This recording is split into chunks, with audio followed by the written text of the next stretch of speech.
ahora de un tema realmente, jóvenes, si podríamos decirle de repente uno de los temas más importantes en química, porque la ley de la vida viene a ser justamente reacciones químicas. ¿Por qué, profesor?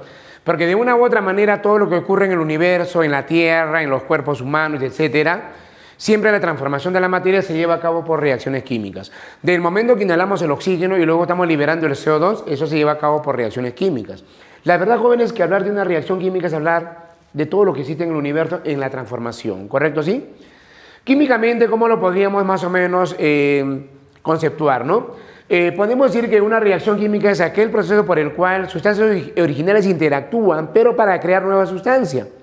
Como un pedazo de fierro, por ejemplo, que le dejas encima de una mesa, debido a la presencia del oxígeno, al cabo de algunos días o semanas o meses, se oxida, ¿sí o no, muchachos? Eso, por ejemplo, es vía reacción química. Hablar por ello de una reacción química, jóvenes, es hablar de la transformación de la materia, crear, generar, formar nueva sustancia, ¿correcto? Ahora, si podemos decir entre comillas, como una ley química es la llamada evidencia de una reacción, ¿ya? Por ejemplo, la liberación de gases es una evidencia, la formación de precipitados es otra evidencia, cambio de coloración de colores es otra evidencia, variación de energía, que es la más importante, es otra evidencia. Profe, ¿qué significa evidencia? Significa que en una reacción química, por ejemplo, seguramente podría ocurrir cualquiera de los 4 casos o los 4 casos, etcétera, ¿correcto?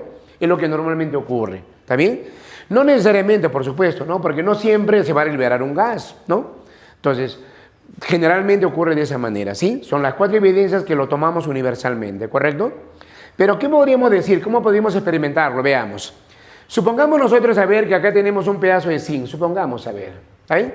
¿Qué le cae, por decir a ver, a un baño que tiene, por decir a ver, ácido sulfúrico? Ya está. Si el llamado zinc cae al baño del ácido, se genera una efervescencia, una burbuja, ¿no es cierto? ¿Qué me indica eso, profesor? Que se está liberando el gas hidrógeno, mira. ¿Ahí? Y que por acá se va formando el llamado sulfato de zinc. Nada más. Mira, él es un metal, el metal zinc. Él es un ácido, él es una sal, él es el gas hidrógeno. Pregunta, ¿las sustancias son iguales? No, no es cierto. Entonces, como has creado algo nuevo, totalmente diferente a las iniciales, eso, jóvenes, se le va a llamar simplemente reacción química, recuérdalo. ¿Qué es lo bueno de todo? Que toda reacción química se puede escribir matemáticamente, mediante la llamada ecuación química, ¿correcto? ¿Sí? ¿Qué me indica eso? Por ejemplo, el zinc. ¿Reacciona con quién? Con el ácido sulfúrico, mira. Estas sustancias que reaccionan se le llaman reactante, ¿está bien? También se le puede llamar reaccionante, porque son los que van a interaccionar, mira. ¿Qué es lo que se van a formar? Bueno, se va a formar sulfato de zinc, lo tenemos ahí en la gráfica, ¿no es cierto? Sulfato de zinc, más la liberación del gas hidrógeno, ¿sí o no, muchachos? ¿Qué se puede atribuir a eso? Que los reactantes habrán interactuado para generar los productos, que los reactantes habrán reaccionado para formar o producir las nuevas sustancias, llamada producto, ¿correcto? ¿Sí? Ahora, a partir de ahora, jóvenes, vamos a hablar siempre de una reacción química en base a ecuaciones matemáticas, nada más. Porque la reacción química no va a estar graficando uno por uno, ¿sí o no? Y en el examen no te viene gráficas, te viene ecuaciones, ¿correcto? Entonces, la forma matemática viene a ser justamente la llamada ecuación química. Te comento que se van a clasificar de diferentes maneras. Una forma de clasificar, jóvenes, por ejemplo, se le llama reacción de composición. ¿Qué significa la palabra composición? La palabra composición significa proviene de componerse, juntarse, unirse, ¿sí o no, muchachos? Eso ocurre, por ejemplo, cuando de repente una sustancia A reacciona con una sustancia B, con una sustancia C y así consecutivamente. ¿Pero para qué? Para formar solamente un único producto nada más. Pueden haber N reactantes, pero solamente un producto nada más. Justamente a ella se le llama reacción de composición. Es totalmente diferente a una reacción de descomposición, que es lo contrario. Mira, bien. ¿Cuándo ocurre una descomposición? Cuando, por ejemplo, solamente un reactante, ¿no? Un reactante nada más, R, por ejemplo, va a formar de repente 2, ¿no? De repente 2 o más productos, mira. ¿Está bien? O más productos, ¿correcto? ¿Sí? De esa manera, mira. ¿Ya? A ella, jóvenes, se le llama descomposición. ¿Está bien? Como tú puedes observar, la descomposición es lo contrario a la llamada composición. Ejemplos clásicos. Por ejemplo, a ver, tienes un calcio por acá, más el ZN cloro 2. Bueno, acá, jóvenes, a ver, más el oxígeno sería, ¿no? A ver. Entonces, ¿qué va a ocurrir acá? Va a ocurrir una composición. Por ejemplo, va a formar el CaO. ¿Está bien? El oxicalcio, ¿no? Bueno, acá lo que está faltando es que está cambiando su numerito, ¿no? Y eso lo vemos ya en balance de ecuaciones, ¿correcto? Por ahora entendamos lo siguiente. Si yo tengo dos reactantes a la izquierda y solamente a la derecha un producto, esos jóvenes se llama composición. No te vayas a olvidar, ¿está bien? O de repente, por ejemplo, podría hablar de lo siguiente, ¿no? ¿Qué te digo? Mira, por ejemplo, el MgO más el agüita forma por acá el hidróxido magnesio, MgOH dos veces. ¿Ahí? De esa manera hablamos sobre la llamada reacción de composición. Ahora, dentro de ella van a haber dos casos particulares muy importantes, la llamada síntesis de Lavoisier y la llamada síntesis de Haber-Bosch. La llamada síntesis de Lavoisier se refiere a la formación del agua. Y eso ocurre cuando el hidrógeno reacciona con el oxígeno y forma la molécula de agua. El amigo Lavoisier ejecutó, formó, generó, experimentó, como quieras llamarlo, formó el agua a través del hidrógeno con el oxígeno. De igual manera, la síntesis de Haber-Bosch, algunos lo llaman de Haber nada más, ¿no? Ocurre cuando el nitrógeno reacciona con el hidrógeno para formar el llamado amoníaco. ¿Está bien? De esa manera, jóvenes, hablamos sobre la llamada reacción de composición. ¿Estamos de acuerdo? ¿Ya? Ahora, la llamada reacción de descomposición. La palabra descomposición significa separarse. Por ejemplo, una reacción de descomposición ocurre cuando una sustancia se descompone formando diferentes productos, como por ejemplo en este caso, mira, el CaCO3. Forma el CaO más el CO2. ¿Ahí? O de repente por acá el KClO3. Forma el KCl más el O2. ¿Está bien? Es una descomposición. ¿Por qué? Porque solamente un reactante está formando dos productos. Mira. De igual manera por acá, míralo, por ejemplo, el agüita forma por acá el H2 más el O2. De repente el NaCl forma por acá el sodio más el cloro 2. ¿Está bien? ¿Estamos de acuerdo así? Ahora, cada una de ellas se le puede diferenciar. Por ejemplo, si la descomposición se lleva a cabo dándole calor de por medio, eso se va a llamar pirrólisis. Pueden colocarlo arribita un triangulito o abajito un triangulito. Ambos son válidos por si acaso. ¿Ya? Entonces el triangulito significa calor, le está dando calor. Si tú le das calor a ella, entonces eso se llama pirrólisis. Si en vez de darle calor tú le das corriente eléctrica, eso se llama electrólisis. Significa que el agua se descompone con corriente eléctrica, generando justamente los productos deseados. Y por ser corriente eléctrica, eso se llama electrólisis. De igual manera, por acá el cloruro de sodio emplea corriente eléctrica, ¿de acuerdo? ¿Sí? Corriente eléctrica, ¿sí? Ya no te vayas a olvidar, ¿de acuerdo? Entonces, a ver, nos ordenamos. ¿Por qué se le llama descomposición? Porque solo un reactante está formando dos productos o más. ¿Por qué le llama pirrólisis? Porque esa sustancia se descompone dándole calor. ¿Y por qué se llama electrólisis? Porque esa sustancia se descompone dándole corriente eléctrica, ¿de acuerdo o no? De ahí nace la palabra justamente electrólisis, ¿ya? De esa manera hablamos sobre la reacción de composición y la reacción de descomposición. La otra reacción se llama de sustitución. Eso ocurre cuando solamente un reactante, por ejemplo A, reacciona contra un compuesto llamado ABC. ¿Qué es lo que va a pasar? Simplemente viene A, sustituye a B. Si A sustituye a B, significa que A se junta con C, formando por acá el AC. ¿Más quién? Más el B que fue sustituido. Eso, jóvenes, se llama sustitución, ¿de acuerdo? ¿Sí? Por ejemplo, a ver, tenemos por acá el calcio más el cloruro de zinc. Ya está. Jóvenes, se va a llamar sustitución, ¿por qué? Porque el calcio viene y le bota al zinc. Si el calcio le bota al zinc, va a formar el CaCloro2. CaCloro2. ¿Más quién? Más el zinc, que fue liberado, mira. ¿De ahí? De igual manera por acá, mira. Por ejemplo, jóvenes, por acá, a ver, podemos tener por acá, ¿qué te digo? Por ejemplo, el hierro, a ver. ¿Ya? Vamos a suponer este caso, a ver, el QSO4 nada más. ¿Ahí? Entonces, ¿qué va a pasar? Que simplemente viene el hierro y lo va a botar al cobre, ¿sí? Formando por acá el FeSO4. ¿Más quién? Más el cobre. La verdad que en reacción química, como es un caso experimental, muchachos, entonces simplemente hay casos donde no lo puedes sustituir. Pero eso se ve más adelante, ¿no? En celdas galvánicas, ¿correcto? No, entonces, hay casos donde el cobre, por ejemplo, no lo puede botar al hierro, ¿no? Tú tienes, por ejemplo, ¿no?, el cobre y le agregas el hierro y no lo puedes sustituir. Entonces, eso tiene que ver bastante el potencial. Pero ahora, para que me entiendas nada más, sustitución significa que un elemento reacciona contra un compuesto, donde el elemento va, lo sustituye a él, nada más. Eso se llama simple sustitución o simplemente simple desplazamiento. Un caso particular, jóvenes, de la llamada reacción de sustitución, te comentaba, es la llamada reacción de corrosión. Una corrosión es una reacción de sustitución, pero donde necesariamente, jóvenes, tiene que ir un ácido. Yo sé que tú alguna vez has escuchado hablar que cuando un metal se cae en un ácido, el ácido lo carcome. Ese de carcomerlo se llama corroerlo, ¿correcto?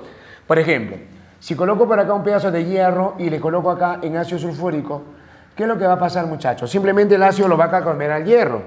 Lo que matemáticamente decimos que el hierro desplaza justamente al hidrógeno, ¿sí? ¿Qué va a formar por acá? El sulfato ferroso, sería por acá el FeSO4 más el H2. ¿Correcto, sí? De esa manera hablamos sobre la llamada reacción de corrosión, ¿está bien? De igual manera, por ejemplo, el calcio por acá, más que te digo, por ejemplo, el H2S, a ver, ¿eh? El ácido sulfídrico, ¿no? ¿Qué va a pasar? Que el calcio viene sustituido al hidrógeno. Si el calcio viene sustituido al hidrógeno, estamos hablando del ácido, no te olvides, va a formar por acá el sulfuro de calcio más ¿quién? Más el gas hidrógeno. Eso, jóvenes, se llama reacción de sustitución. Caso particular, corrosión, porque es un ácido contra un metal. ¿Correcto así? ¿Ya? Por de caso. El otro caso, el cuarto caso, se llama reacción de doble sustitución. Lo anterior solamente era una sustitución, porque el metal venía, botaba el hidrógeno, el metal venía, botaba el hidrógeno, ¿sí, los muchachos? La reacción de doble sustitución ocurre cuando hay dos compuestos, por ejemplo, de la forma AB, que reacciona contra el compuesto CD. ¿Está bien? ¿Estamos de acuerdo? Si AB reacciona contra CD, ¿qué va a dar ahora? Veamos. Simplemente decimos, A viene, sustituye a C. B viene y sustituye a D. ¿Ahí? Jóvenes. Si A sustituye a C, entonces A se junta con D, formando el AD. B sustituye a C, B sustituye a D, formando el BC. Más o menos así, ¿correcto así? ¿Ya? Entonces, de esa manera hablamos sobre la doble sustitución, ¿de acuerdo? ¿Ya? Por si acaso. Por ejemplo, jóvenes, caso práctico, a ver, tenemos por acá el KCl más, por ejemplo, el NaBr. Entonces, acá va a haber doble sustitución. Podemos decir, por ejemplo, que el potasio bota al sodio, ¿también? O el cloro también bota al bromo. Hay una doble sustitución, ¿sí o no, muchachos? Si el potasio bota al sodio, ¿no? Simplemente se forma el KBr, más, lo que me está quedando sería el NaCl, ¿sí o no, muchachos? El NaCl, porque el cloro le bota al bromo. Hay una doble sustitución ahí, ¿está bien? O de repente podríamos hablar del CaCO3 frente al MgSO4, mira. Ya está. ¿Qué es lo que va a pasar? Bueno, simplemente decimos, por acá, jóvenes, simplemente decimos por acá, míralo, el calcio va a botar al magnesio, sería primera sustitución, y el carbonato va a botar al sulfato, mira, segunda sustitución, ¿está bien?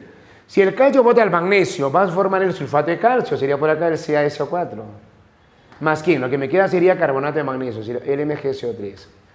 Imagínate como si fueran dos parejas que se han intercambiado, ¿correcto? A esos jóvenes se le llama doble sustitución. Dentro de ella tenemos un caso particular llamada neutralización. La llamada neutralización ocurre una doble sustitución también, pero es un ácido contra una base, donde generalmente te va a dar la sal más el agua, muchachos. Eso, jóvenes, se llama reacción de neutralización. Por ejemplo, HCl más el KOH. A ver, viene el potasio, le bota al hidrógeno, primera sustitución, viene el cloro y le bota al OH, segunda sustitución, ¿sí o no, chicos? ¿Qué formaría al final? Formaría el KCl, ¿no? El potasio con el cloro, y el H con el OH me da la molécula de agua, ¿sí o no, muchachos? De esa manera, miren. De esa manera hablamos sobre la llamada reacción de neutralización, ¿correcto, sí? De igual manera por acá el ácido sulfúrico, mira. ¿Más quién? A ver, más por ejemplo por acá el CaOH2S, ¿no? Claro, puede ser un ácido contra un hidróxido, ¿sí o no, chicos? Entonces, el calcio viene y le bota al hidrógeno, ¿sí? El sulfato viene y le bota al OH, ¿eh? Es una neutralización, ácido con una base, ¿eh? ¿Qué va a formar por acá? Sulfato de calcio. ¿Más quién? Más el agüita. Creo que va a formar un par de agua, ¿no? Pero vamos a dejar de lado el balance, ¿sí? Simplemente agüita nada más, ¿está bien? ¿Ya? De esa manera hablamos sobre lo que vendría a ser, joven, a la llamada reacción de neutralización. Ojo con lo que te voy a explicar ahorita, mira, escúchame. Jóvenes, hay un pequeño problema, hay un pequeño detalle sobre la llamada reacción de metátesis, ¿está bien? Y lo vamos a dar como observación, ¿ya? Mira, en algunos libros le llaman así, reacción de doble sustitución o metátesis. Eso, por ejemplo, está mal. Metátesis no es necesariamente doble sustitución, ¿ya? Para que sea metátesis, no puede haber, por ejemplo, un redo de por medio. En cambio, una doble sustitución puede ser cualquiera, redo, no redo, lo que sea. Por ejemplo, mira para que me entiendas acá, mira. Por ejemplo, el hierro que está acá, según la carga, él vale más 2. Porque él vale menos 1 menos 2, él vale más 2. El níquel que está acá por el valor, mira, por el valor, más fácil lo ves así creo, por el valor, él sería más 3. De igual manera por el valor, él sería más 3, por el valor, él sería más 2. Si tú te das cuenta, por ejemplo, es una doble sustitución. El hierro viene y le bota al níquel, el cloro viene y le bota al yodo. ¿Ya? Hay una doble sustitución ahí, ¿correcto? ¿Sí? Pero, si un elemento cambia de carga, no puede llamársele metátesis. Porque metátesis significa que no puede haber cambio de carga, mira. Entonces significa que una metátesis es una doble sustitución también, pero donde no debe haber cambio de carga. Por ejemplo, el de abajo es una metátesis, mira. Potasio vale más 1, ¿ya? Plata vale más 1. Potasio vale más 1, plata vale más 1. Si tú te das cuenta, nadie cambia. Por eso el nitrógeno no, pues. Si tiene acá NO3 y NO3, no puede cambiar. Si tiene ClO4 no puede cambiar. En otras palabras, esto sí es una metátesis.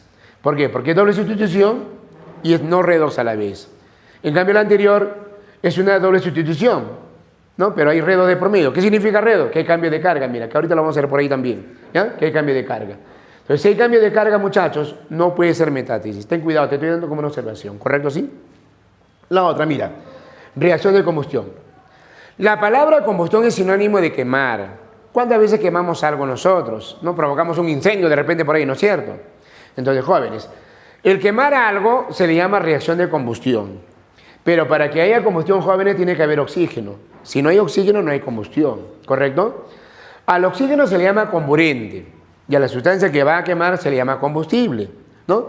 Por ejemplo, la materia orgánica es muy buen combustible, rápidamente se quema, rápidamente se prende, muchachos, ¿no? Combustible más oxígeno genera la combustión. Químicamente hablando se le llama comburente, ¿correcto así? A esos jóvenes se le llama reacción de combustión. Pero van a haber dos casos, puede ser completa o puede ser incompleta, ¿sí o no, muchachos? Mira, la reacción puede ser la misma, mira, H4 más O2. Puede ser la misma, mira, H4 más O2. ¿Está bien? Ya está, ¿correcto así? Ahí nomás, ¿está bien? Puede ser la misma, mira. Si por O, B en una combustión hay facilidad de reacción con el oxígeno, puede formar el CO2 más el agua. Y si por A, B hay dificultad, puede formar el CO más el agua. ¿Está bien? Jóvenes, cuando forma el CO2 se le llama completa y cuando forma el monóxido de carbono se le llama incompleta. Significa que en toda combustión completa debe liberar CO2 y agua. Aparte de que energía, siempre, jóvenes, energía se libera en ambos casos. Significa que una reacción de combustión libera energía. Luego vas a ver que se llama también exotérmica, ¿correcto? Una reacción de combustión, jóvenes, puede ser completa e incompleta. Una combustión completa, por ejemplo, genera una llama color azul. Una combustión incompleta genera una llama color amarilla. Puede haber variación de color, pero químicamente se le llama azul para la completa, amarilla para la incompleta. Por ejemplo, cuando tú prendes una cocina, ¿no? Una cocina moderna, por supuesto, ¿qué color de llama sale? Sale o no color azul. Y prácticamente no humea demasiado, ¿no es cierto? No bota mucho monóxido de carbono, ¿correcto o no? ¿Sí? En cambio, si la combustión es incompleta, jóvenes, por ejemplo, préndele una fogata por ahí, bota bastante humo, ¿sí o no, muchachos? Y la llama sale color amarilla. Es ahí donde va diferenciando una combustión completa de una combustión incompleta, ¿correcto? ¿Sí? Por ejemplo, a ver, el gas etano, C2H6. Agrega el oxígeno, quiero que sea combustión. Va a ser combustión eso. Si quiero que sea completa, va a formar el CO2 más el agua, ¿sí o no, muchachos? ¿Está bien? Nada más. Por ejemplo, un alcohol, a ver, CH3OH. Agrega el oxígeno, va a ser combustión. ¿Está bien? Es un alcohol, mira, va a ser combustión. Genera CO2 más agua, bueno, entonces esa combustión va a ser completa, ¿correcto? ¿Sí? Un caso particular, cuando el carbono, monóxido de carbono, reacciona con el oxígeno, forma el llamado CO2. Bueno, acá no va a liberar agua porque simplemente ella no lleva hidrógeno, mira. Entonces, esa combustión debe ser una combustión completa, ¿correcto? A diferencia de una incompleta, por ejemplo, a ver, el benceno, por decir, a ver, C6H6, reacciona con el oxígeno. Ya quiero que sea incompleta. ¿Qué debe de formar? Ya no puede formar CO2. Va a formar ahora CO. Más quién, más el agua, míralo. ¿Eh? De igual manera por acá, C2H5OH. Agrega el oxígeno. Ya está ahí. Jóvenes. Por acá, jóvenes, va a liberar ahora el monóxido de carbono porque quiero que sea incompleta, mira. ¿Ya? Más agua. ¿Está bien? ¿Estamos de acuerdo? Un caso particular. Cuando el carbono reacciona con el oxígeno, forma justamente el CO2. Es un caso particular, el CO, ¿no? Para que sea combustión incompleta. ¿Está bien? Una vez más acá no libera agua porque ella no tiene hidrógeno, recuérdalo. De esa manera hablamos de una combustión completa y una combustión incompleta, ¿correcto? ¿Sí? La llamada reacciones caloríficas, que sería la otra, es porque de por medio va a haber calor. Pueden ser dos casos. Pueden absorber calor, pueden liberar calor. Cuando absorben calor se le va a llamar endotérmica. Cuando libera calor se le va a llamar exotérmica, que ahorita lo vamos a ver, ¿correcto? ¿Sí? Te comentaba que las reacciones caloríficas son de dos tipos. Puede ser endotérmica, puede ser exotérmica. Te decía que una endotérmica era cuando absorbe calor. Una exotérmica es cuando libera calor, ¿correcto? ¿Sí? ¿Cómo te vas a dar cuenta? Mira, bien. Por ejemplo, acá las sustancias reaccionan, pero para que se lleve a cabo le vamos a dar calor, formando los productos deseados. Acá es al revés. Las sustancias reaccionan, van a formar los productos, pero van a liberar calor. Por acá liberan calor, mira. Entonces, ¿qué podemos decir, muchachos? Si por A o B absorben calor, se le llama endotérmica. Si por A o B libera calor, se le llama exotérmica. Pero hay una cosita importante. Hoy en día se le está llamando endalpía, o si quieres mejor, variación de endalpía. Se le llama también entalpía de reacción, no te olvides, ¿ya? Solo que nosotros estamos más acostumbrados a hablar de calor, calor, calor, ¿no es cierto? Por ejemplo, el amoníaco requiere 93,5 kilojoules sobre mol para que se pueda descomponer de esa manera. Este calor que tú le das viene a ser justamente, o me dice justamente que viene a ser una endotérmica. En cambio acá, carbono más oxígeno forma el CO2, libera 391 kilojoules sobre mol. ¿Qué significa eso? Que está liberando calor. Y si está liberando calor, jóvenes, se le llama a ella exotérmica, ¿correcto? ¿Ya? Por si acaso. Ahora, eso sí, el calor que absorbe, el calor que libera, se le puede sacar fuera como un delta de H, como un delta de H. Solo que si es endotérmica, sería positivo. Si es exotérmica, sería negativo, ¿correcto? ¿Sí? Ahora, cada una de ellas se le puede graficar. Claro que uno es inversa de la otra, como siempre, ¿no? Significa que una endotérmica es la inversa de la exotérmica, ¿correcto? Jóvenes, si vamos a interpretar la gráfica, decimos lo siguiente. Como hay reactante y producto, entonces tiene que haber una parte donde se confunde reactante con producto, ¿sí o no, muchachos? Más o menos algo así, mira, bien. En la gráfica del plano cartesiano, la zona izquierda se llama zona de reactante. La zona derecha es zona de producto. Acá hay un punto donde no es ni reactante ni producto, sino más bien es una mezcla de todos ellos. Justamente ese punto, jóvenes, se le llama complejo activado, ¿correcto? ¿Sí? ¿Ya? ¿Complejo por qué? Porque no está definido la sustancia, por ser un estado de transición. En otras palabras, no es ni reactante ni producto, sino una mezcla de ellos, ¿correcto? ¿Activado por qué? Porque toma la máxima energía, la máxima entalpía, mírame. ¿Ya? Ahí tiene la entalpía del complejo. Él es el producto, es el reactante. La diferencia de H de producto menos H de reactante, eso se llama calor de reacción, entalpía de reacción, delta de H. En otras palabras, él sería H de producto menos H de reactante. Te lo puedo demostrar, mira por acá, mira. Si él es H de producto, todo este tramo, mira. Y la H de reactante es el tramo nada más. Entonces, la diferencia sería o no positiva, muchachos. Porque producto es mayor que reactante, mira. Entonces, la diferencia va a ser positiva. ¿Okay? ¿Estamos de acuerdo, sí? La exotérmica es igualito, solo que está al revés, ¿no? Imagínate, voltealo nada más. Entonces, este tramo sería reactante, este tramo sería producto. Reactante, producto, punto intermedio, punto estado de transición o complejo activado. Desde el punto inicial al punto máximo es la energía que requiere para activar la molécula. Se llama él energía de activación. La energía mínima y necesaria para activar la molécula, para activar la reacción en todo caso. ¿Ya? Acá también, ¿no? Como tú puedes observar, jóvenes, una reacción endotérmica requiere más energía de activación que una exotérmica que requiere poco, mira. ¿Está bien? Y no te vayas a olvidar una vez más, el delta de H viene a ser igual a H de producto menos H de reactante, ¿no? Tú puedes observar acá que el producto es menos que el reactante, ¿no? Aquí está el producto es menos que el reactante, ¿sí o no, muchachos? Si el producto es menos que el reactante, entonces producto es menos que el reactante, entonces la diferencia va a ser negativa, ¿sí o no, jóvenes? Simplemente decimos por acá que ella va a ser negativa. ¿Está bien? ¿Estamos de acuerdo, sí? ¿Ya? Ahora, jóvenes, también se puede hablar según el sentido de reacción. Aunque parezca tonto de verdad, estas reacciones químicas, muchachos, lo determinan por la flecha nada más. ¿Pero qué significa irreversible de lo reversible? Una reacción irreversible, más o menos podemos decir que es cuando reacciona, forma el producto y ahí acaba toda la reacción. Pero una reversible no. Reaccionan dos sustancias, forman el producto y una parte de ellas retorna a lo inicial. Y así se hace monótono, va y viene, va y viene, va y viene. No necesariamente todo, sino una cantidad significante, sí. ¿Ya? Justamente ella se llama reacción reversible. Y se caracteriza porque van a estar en equilibrio, no te olvides, ¿sí? Donde las propiedades se van a hacer constantes, ¿correcto? En cambio la otra no. Inicia, termina y ahí acaba todo, ¿correcto? ¿Sí? Por ejemplo, jóvenes, KClO3. ¿Ya? Por ejemplo, chicos, a ver, KClO3. Una flechita por acá significa que forma el KCl más el O2 y ahí termina todo, mira. ¿Está bien? De repente por acá, míralo a ver, ¿qué te digo? Calcio, oxígeno, más agüita, se forma el hidróxido de calcio, CaOH dos veces. Irreversible, mira, ¿correcto así? ¿Cómo sería lo reversible? Por ejemplo, a ver, N2 más H2 forma, por ejemplo, el NH3, pero reversible porque lleva doble flecha, míralo. ¿Ahí? Por eso se llama de reversible, ¿no? Otro, por ejemplo, a ver, ¿qué te digo? El CaCO3, reversible por acá y forma el CaO más el CO2. Eso, jóvenes, se llama reacción reversible, no te vayas a olvidar, ¿sí? El otro caso se llama reacción catalítica. Hay casos donde tienes que agregarle una sustancia para que se lleve a cabo la reacción. Esos casos se llama reacción catalítica. ¿Qué significa eso, profesor? La sustancia que tú le agregas se llama catalizador. Los catalizadores son sustancias que modifican la velocidad de reacción sin alterar su estructura interna, ¿correcto? ¿Sí? Es más o menos algo así, imagínate, José y María es una pareja de enamorados que se quieren, se aman y se adoran.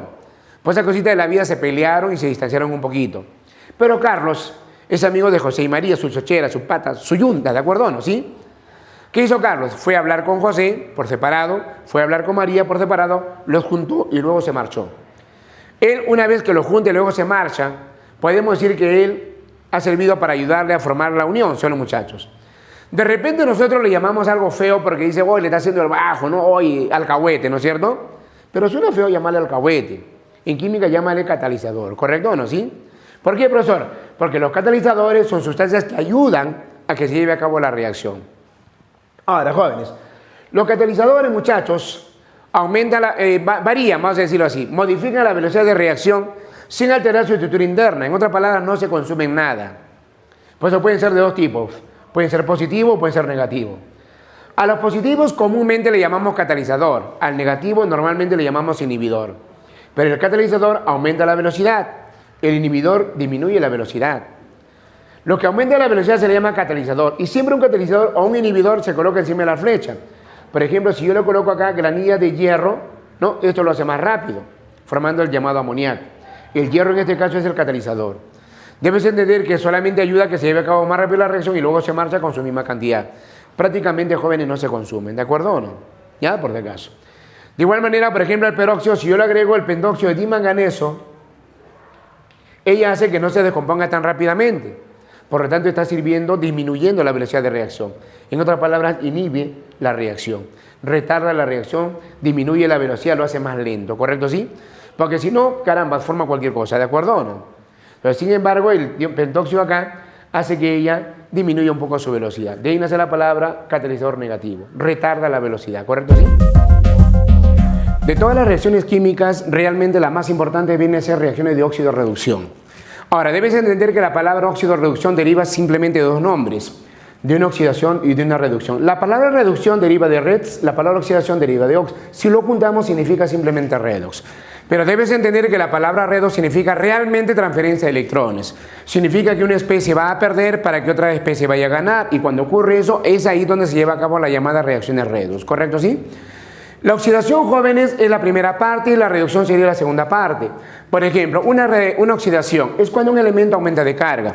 Si tú te das cuenta, por ejemplo, de lo inicial a lo final, de más 2 está pasando a más 6. Entonces está aumentando de carga, ¿sí o no, muchachos? Si aumenta de carga, eso se llama oxidación. En cambio, el otro, mira, el manganeso va de más 7 a más 2. Como tú puedes observar acá, disminuye de carga, ¿sí? Si disminuye de carga, ella se le llama reducción. No te vayas a olvidar cuando aumenta oxidación y cuando disminuye reducción, ¿correcto? Ahora, para saber cuándo gana o cuándo pierde, mira, fácilmente te lo puedo demostrar. Por ejemplo, tú sabes que la carga más 2 significa pierde 2 y la carga más 6 significa pierde 6. Si tú inicialmente habías perdido 2 y te marchas perdiendo 6, entonces tú razón y di, yo tenía 2 soles, me marcho perdiendo 6 soles. Entonces, en el trayecto habré perdido 4 soles más, ¿sí o no, jóvenes? Entonces, justamente a eso se refiere a oxidación, que durante lo inicial o lo final va a haber una pérdida adicional, ¿correcto? En este caso, ¿cuánto? Bueno, para saber cuánto matemáticamente réstalo, ¿no? 2 acá menos 6 acá sería menos 4. ¿Qué significa eso? Que pierde 4 electrones para que se oxide de más 2 a más 6, ¿correcto? De igual manera una reducción, pero sería al revés. En este caso va a ganar ahora. De más 7 a más 2 sería más 5. se convierte en 5 electrones, o sea, significa que ganaría 5 electrones. Por lo tanto, jóvenes, de esa manera hablamos sobre una llamada reacción redox, oxidación y reducción. Pero algo muy importante de ella es el balance de ecuaciones, el balance redox. Por ejemplo, para poder balancear por redox, lo primero que tienes que hacer es hallar las cargas. Y como tú bien sabes, el hidrógeno vale más 1, el oxígeno vale menos 2. Menos 2 por 3, menos 6. Él vale menos 6, él vale más 1, el nitrógeno vale más 5, ¿sí? Para que la sumatoria sea 0. De igual manera, por ejemplo, el hidrógeno vale más 1, eso lo hace más 2. El azufre vale menos 2, ¿no es cierto? Así lo haría 0, ¿está bien? Por ejemplo, por acá tenemos el monóxido de nitrógeno, ¿sí? El oxígeno vale menos 2, lo sabes. El nitrógeno tendría que ser entonces más 2. El azufre está solito, vale 0, como tú bien sabes, ¿correcto? En el llamado ácido permangánico o simplemente HMnO4. ¿Sabes que el oxígeno vale menos 2, menos 8? El hidrógeno vale más 1. Si él vale menos 8, él vale más 1, él vale más 7 entonces, ¿sí? De igual manera en el HI. ¿Sabes que el hidrógeno vale más 1? No te olvides. Por lo tanto, el yodo tendría que ser menos 1 para que la sumatoria sea 0. De igual manera, por acá el MnO. El oxígeno vale menos 2 y el manganeso tiene que ser más 2, ¿sí? En el ácido periódico o simplemente HiO4. Hidrógeno vale más 1, oxígeno vale menos 2. Menos 2 por 4, menos 8, menos 8, menos 8, más 1. ¿Será o no más 7, jóvenes? ¿Sí? De igual manera abajo. ¿Sabes que el hidrógeno vale más 1? Sería más 3. El nitrógeno vale menos 3 entonces para que la sumatoria sea 0. El H3 por 4, el hidrógeno vale más 1, más 3. El oxígeno vale menos 2, menos 8 acá. El fósforo por lo tanto sería más 5, ¿sí? Acá. El NO, el oxígeno vale menos 2, el nitrógeno vale más 2, esta solita vale 0, ¿sí o no, muchachos? ¿Está bien? Una vez hecho ello, marcamos los que están cambiando de carga. Por ejemplo, el nitrógeno va de más 5 más 2, márcalo ahí. ¿Qué más está cambiando? Está cambiando también, por ejemplo, jóvenes, el azufre de menos 2 a 0. ¿Está bien? De igual manera, a ver, el yodo va de menos 1 a más 7 y el manganeso va de más 7 a más 2. De igual forma, el nitrógeno va de menos 3 a más 2 y el fósforo va de más 5 a 0, ¿sí? Ya está. Ya marcamos los que están cambiando. Ahora, como el redox, como hicimos acá arriba, resta inicial menos final, y colócalo ahí. Por ejemplo, dices 5 menos 2, correcto, bacán, eso me da más 3 electrones, ¿sí o no, muchachos? ¿Está bien? O por ejemplo, el azufre de menos a 0, ese me va a dar acá menos 2 electrones, ¿sí? Ya está. De igual manera, por acá, el manganeso va de más 7 a más 2, eso significaría más 5 electrones. De igual forma, por acá, de menos 1 a más 7, eso sería menos 8 electrones. Puede observar los cambios que está suscitando. De igual manera, por acá, de menos 3 pasa a más 2, eso sería menos 5 electrones. De igual forma, jóvenes, de igual forma, muchachos, de más 5 pasa a 0 sería más 5 electrones. Ya está. Hasta acá lo conocemos por lo de arriba, es lo mismo de arriba. Bueno, ahora entra a tallar el balance redox. Recuerda que la palabra balance significa igualar. Este número que está acá debe ser igual a este número que está acá. Acá sería por 3 y acá sería por 2. Esos números pasarán a ser los coeficientes. El 2 va al nitrógeno, el 2 va al nitrógeno. El 3 va al azufre, el 3 va al azufre, ¿sí? ¿Qué está faltando? El agua, ¿sí o no? Pero el agua, para balancearlo, se cuentan los hidrógenos. Mira, acá tendría 6 y acá tendría 2, sería 8. Entonces acá sería por 4, mira. ¿Correcto, sí? De igual manera acá sería por 8, sería 40, solo valor sin signo, ¿eh? Y acá sería 5, solo valor nada más. El 8 será al manganeso. El 8 será al manganeso. El 5 será al yodo. El 5 será al yodo. Falta balancear el agua. Como tú bien sabes, para balancear el agua se cuentan los hidrógenos. Acá hay 8, acá hay 5, sería 13. Muy bien. Acá hay 5, que tiene que ser 8 para que sea 13, ¿sí o no, muchachos? Si acá va a tener que ser 8, simplemente multiplícale por 4 nada más. Y la ecuación está correctamente balanceada, ¿está bien? De igual manera la última, pero acá como ambos son iguales, sobreentiende que tiene que ser la unidad nada más, solamente la unidad. Por lo tanto, acá sería 1, acá sería 1, acá sería 1 y acá sería 1. Para balancear el agua se cuentan los hidrógenos. Acá hay 3 hidrógenos, acá hay 3 hidrógenos, sería 6. Por lo tanto, acá tendría que ser por 3. Y la ecuación está correctamente balanceada. De esa manera, jóvenes, hablamos sobre el llamado balance redox. ¿Correcto? Sí, no te vayas a olvidar. ¿Está bien?